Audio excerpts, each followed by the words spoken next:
Hello and welcome.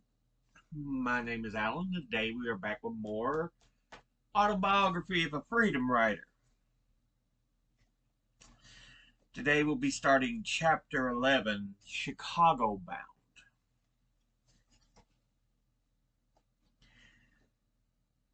There was a lot going on in that winter of 1964 beyond the church visitations and the visionary Reverend Ed King had initiated and promoted. Since I had dropped out of Tougaloo College, I decided to apply to Millsaps, the white Methodist college that had an exchange program with Tougaloo, thanks to the efforts of Dr. Ernst Borinsky and the Reverend John Mangrum, who preceded Ed King as chaplain.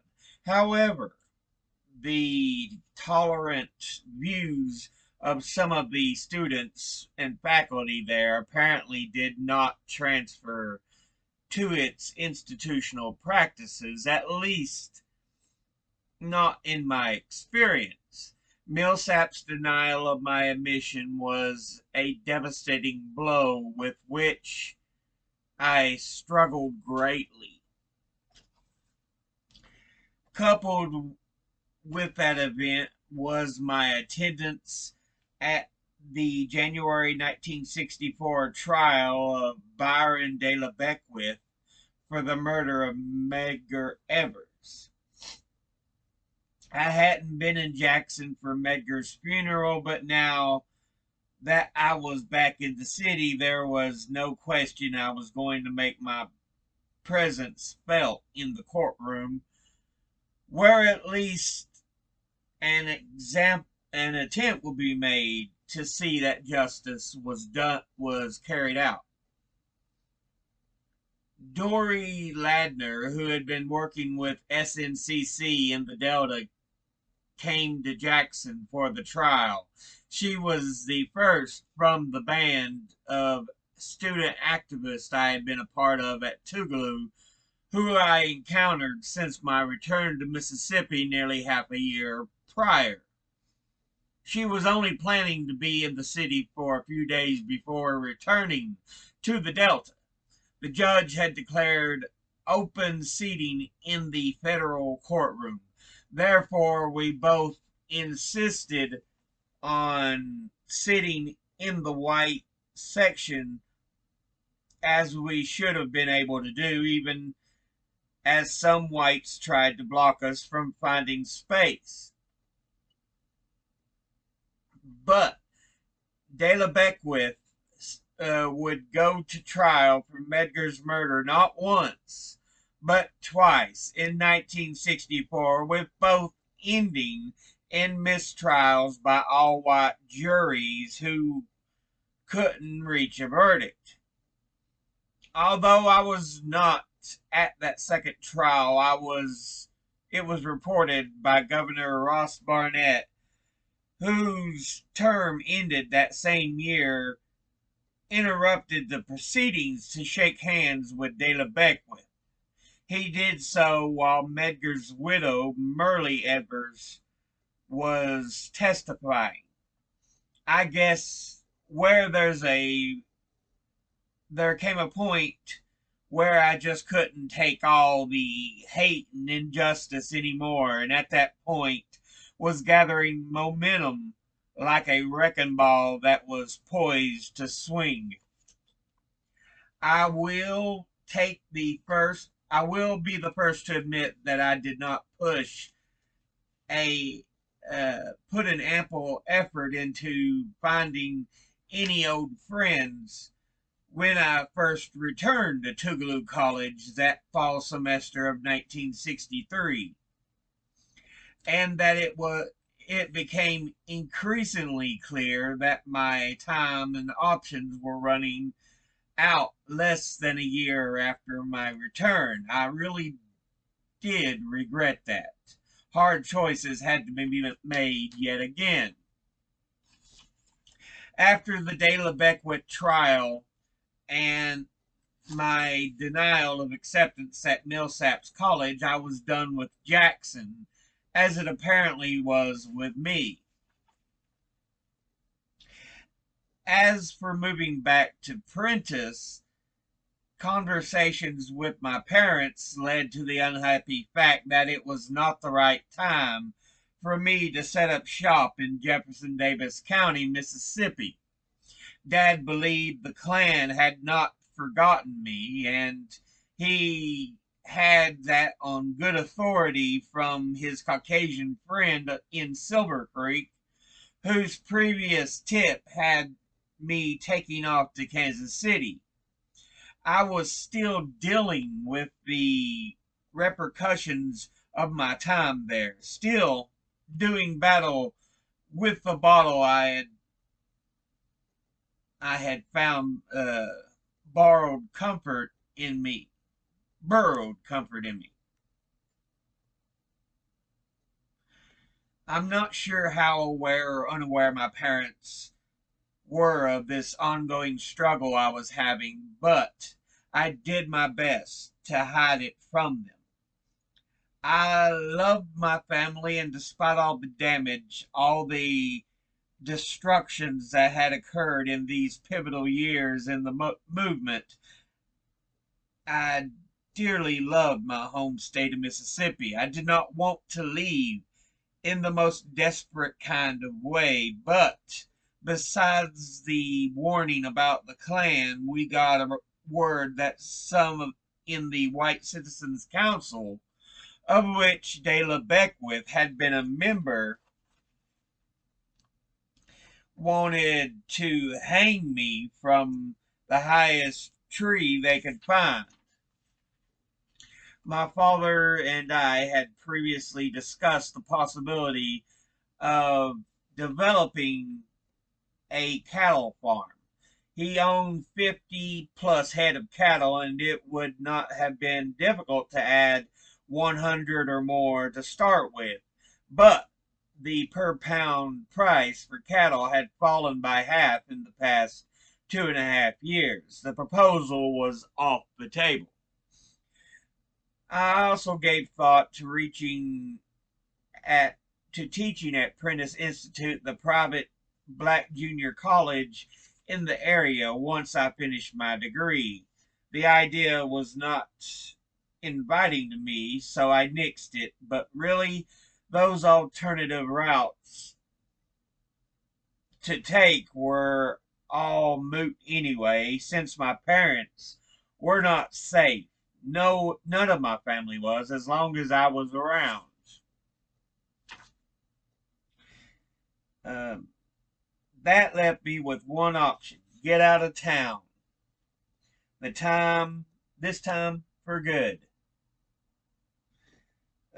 Since the writing was scrawled like ugly spray paint on the wall and the time was running out, in a last ditch effort, I went in earnest search of MacArthur Cotton before leaving everyone and everything I ever knew and loved behind. I drove to his hometown of Kosciuszko, Mississippi, a little more than 100 miles north of Prentice.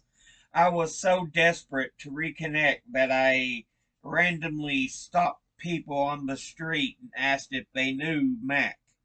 I stopped at two businesses and inquired, hoping by some crazy chance they could put me in touch, but no one knew of MacArthur Cotton. And as I turned around to make that ride home, which would prove to be the last ride to Prentice for a number of years to come, all I could think was, I have no time to investigate. I have no time to investigate. That was interspersed with the mantra of, I need a drink. I need a drink. I was a wreck. I was falling to pieces physically and emotionally when I took the train headed for Chicago. The very next day on the train, I met up with, or I said my mental goodbyes to Joyce, Joan, Dory, and Mac. After crossing the Mason-Dixon line, I felt amply safe to purchase a drink and get enough alcohol into my churned up system to fall asleep. When I awakened, the train was pulling into Union Station in Chicago. I had relatives in Chicago who were willing to help me until I could find a job and support myself. My first stop was at an uncle's home.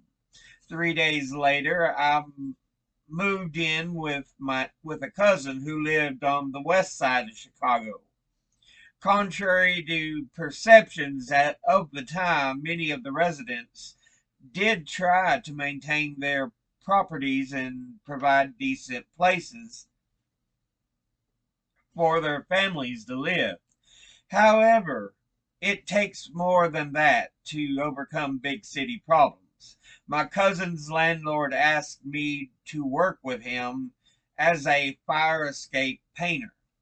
It didn't take me long to realize that I was afraid of heights, but I desperately needed the job, so I would go to the top of 7 or 8 story buildings and using a paint glove and cans of paint, I would back my way along the top of that building and paint the fire escape from the top until reaching the ground.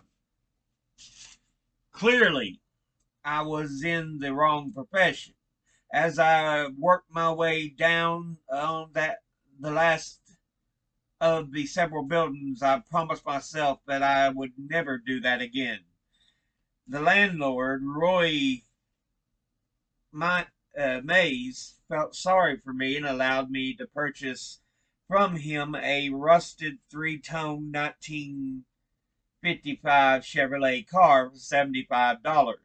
I continued to work for him, painting the interiors of homes for 2 months after having $25 deducted from my paycheck for 3 weeks in a row. I had finished paying for the car and had enough left to get a $95 Earl Shib paint job. After that, I began working as an assistant manager at the National Tea Food Store. And from there, I went on to work at the United States Postal Service, which provided surprising opportunities to advance the causes closest to my heart, even if I was no longer residing where my heart still belonged. I only I had only been working for the Postal Service for 60 days when I was called into the office of Postmaster of the Chicago Post Office, Henry McGee. Was I about to be fired? He and one of the managers explained to me that they had reviewed my record and noticed my college background. They wanted to know if I would be interested in seeking or in working with the Postal Street Academy, which was a GED program being implemented by the U.S. Postmaster General to be set up in 13 cities across the country, with the 3 schools in Chicago. I accepted the position of science instructor. After being certified by the state of Illinois and spending many weeks in orientation training in Mountaineer, New Mexico, I started to work. The students consisted of young people from many gangs in the city who had either dropped out or had been kicked out of high school, as well as young people who were not affiliated with any street gangs. I had no doubt that I could advance their knowledge of science beyond the GED stage, but I wanted to do more than that. So I put together what I called a black science program for them. I told them that science was everything and everything was science. I visited their homes and I pointed out things that could be connected with the knowledge of science. Many practicality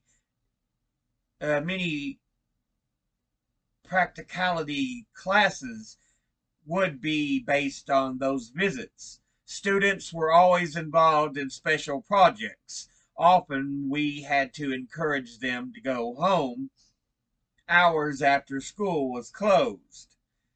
I knew early on that the motivation was the key for their training. Motivation was not a problem. I did a lot of team teaching with the math instructor, James Lowe. We often held classes in the local pool halls and in the parks. My commitment was to motivate these young people to learn. They were many 16-hour days. The school administration arranged with the U.S. Postal Service to allow our students to their work 3 hours a day in the main post office building in downtown Chicago. The students were able to earn a little money to purchase the necessary clothing for school and learn the importance of good work ethics. Not to surprise, not to the surprise of the math instructor or me, we were able to improve the students' education by 2 grade levels within a 6-month period. We were motivated and we were good at what we did. There were few altercations between students. In 1972, a new postmaster general was appointed. He stated that the postal service was about delivering the mail and not about education. After 4 years, the academy was closed, and I went back into the postal service as a transportation specialist. I married the lovely Jeanette, Jeanette Strong in 1968. We met through a cousin of mine, and in 1973, the first of our 2 beautiful children, Cynthia, was born. 4 years later, our second daughter, Kimberly, arrived. Those were the happiest days of my life. I loved coming home to be with them. We had plenty of fun. My wife decided that she did not want to be a stay at home mom, so she became an office manager at the Illinois Commerce Commission. The chairman of the ICC was Republican Charles Cocor, Cocorus. I wondered how that was going to work out. Some years later, ICC Chairman Cocorus was appointed by Democratic President Jimmy Carter to a federal judgeship. He asked Jeanette to be his secretary, and she accepted. There has never been a better federal district chief judge than Judge Cocorus.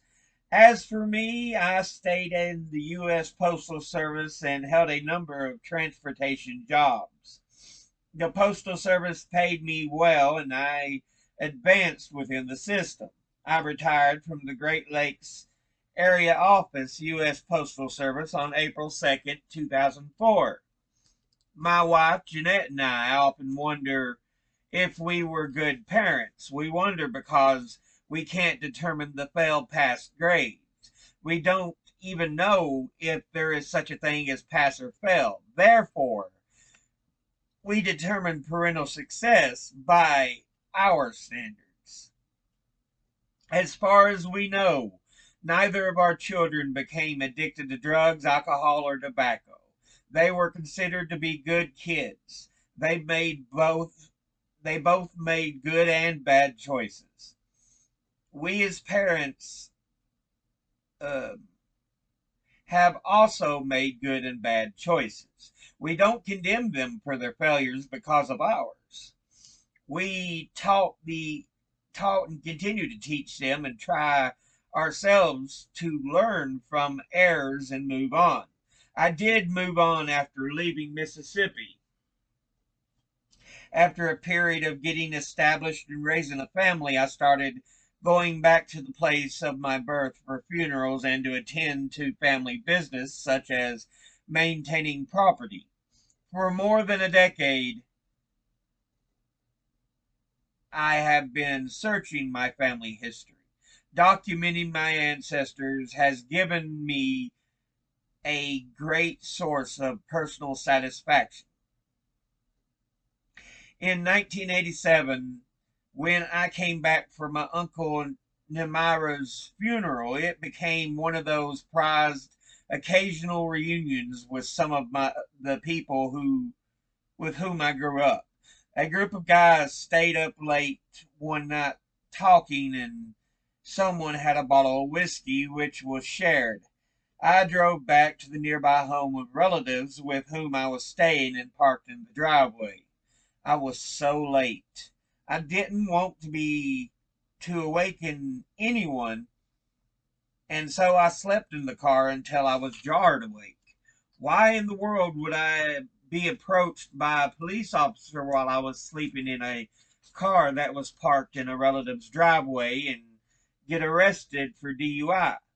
I'll never know the answer to that one. I was required to pay $1,500 bond, and after that, I never took another drink of alcohol. Some years after the movement, a cousin, John Branson, spoke to me about my sudden departure in 1964 from our home state. He was much younger than I and someone who regretted having never participated in the civil rights years. He asked me in jest, "Why did you allow the Jackson, Mississippi chief of police to run you out of town?" I'm trying in trying to honestly answer the question for myself. I thought back to those days of turmoil and inequity and staring death in the face, a far different time when we had no idea of what uh, the outcome might be. There I was, a young black man who had participated in more voter registration campaign sit-ins, pickets, church visits, and marches than 99% of Tougaloo students, suddenly giving it all up. What about my commitment? What about my friends who were left behind? What happened? What I realize in retrospect is that there was not a reason that I left. There were 10,000 reasons I left. Yet there are others who had maybe 12,000 reasons to leave but stayed. I suppose it boils down to the basic fact that I left because I wanted to. And I have a tendency to judge myself harshly for that. I left because of the life I had been forced to live in the state of Mississippi. I left because my father and I had at one time been prepared to take the lives of others before they could take ours.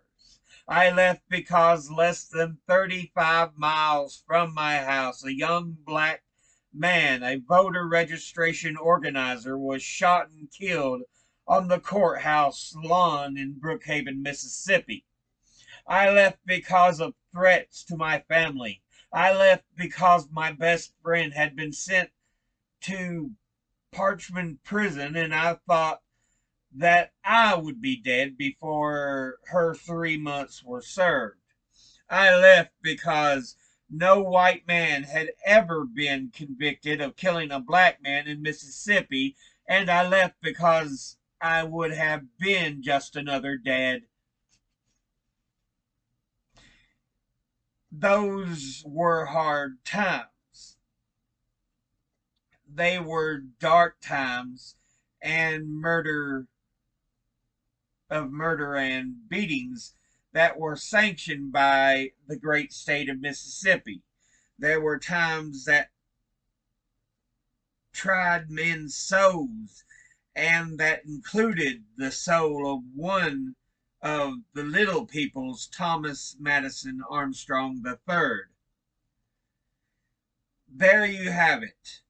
Some of my reasons for leaving, and they didn't satisfy me, even though to this day I still believe that in 1964 the end of my life was at hand and I would not be here now had I stayed. So, no, cousin John Branson, I didn't allow the Jackson, Mississippi chief of police to run me out of town.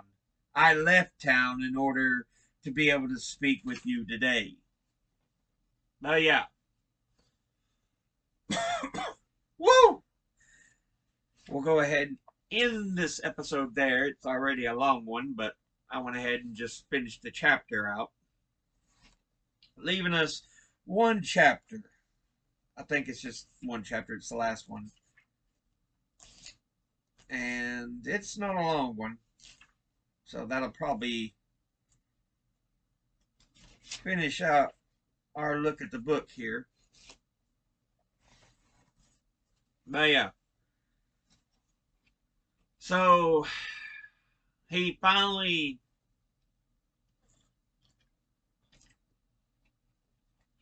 moves out in a permanent sense and sets up life in Chicago. Mississippi to Kansas City, back to Mississippi, and finally to Chicago.